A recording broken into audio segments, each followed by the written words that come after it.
নিয়াতটা পরিবর্তন করে কাজের পদ্ধতি চেঞ্জ করলেই ইবাদত হয়ে যাবে।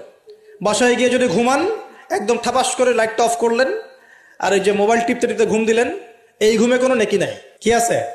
কোনো নেকি নাই, কিন্তু খালি রেস্ট নেওয়া হবে আর কি। রেস্ট নেওয়া, ওই ঘুমের মধ্যে শয়তান এসে চেপে ধরবে, ধরে না শয়তান চেপে ধরবে। বিসমিল্লাহ বলে লাইটটা অফ করেন, দরজাটা বিসমিল্লাহ বলে বন্ধ করেন। এই যে আপনার খোলা যে পাত্রগুলো আছে, পানি খাওয়ার পাত্র, জগ, গ্লাস, এগুলোকে বিসমিল্লাহ বলে ঢেকে দেন। ঢাকার কিচ্ছু না পেলে একটা কাঠি অন্তত বিসমিল্লাহ বলে রেখে দিতে হয়, একটা কাঠি অন্তত বিসমিল্লাহ বলে রেখে দিতে হয়।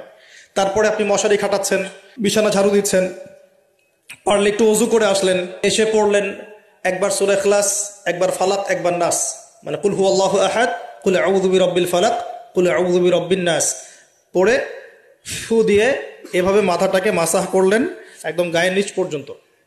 এই কাজটা আরো একবার করলেন, আরো একবার করলেন, মানে 3 বার করলেন। এরপর আয়াতুল কুরসি পড়লেন, সূরা বাকারার শেষের 2টা বা 3টা আয়াত পড়লেন, যদি সম্ভব হয় সূরা মুলকটা পড়লেন। ওটা পারছেন না, ঠিক আছে, 33 বার সুবহানাল্লাহ, 33 বার আলহামদুলিল্লাহ, 34 বার আল্লাহু আকবার পড়লেন।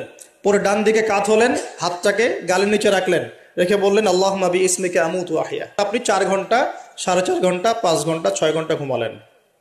এই যে সময়টুকু ঘুমিয়ে আছেন আপনি, বিশ্বাস করেন এই ঘুমানোর কারণে আপনার আমল নামে নেকি লিখা হবে ইনশাআল্লাহ।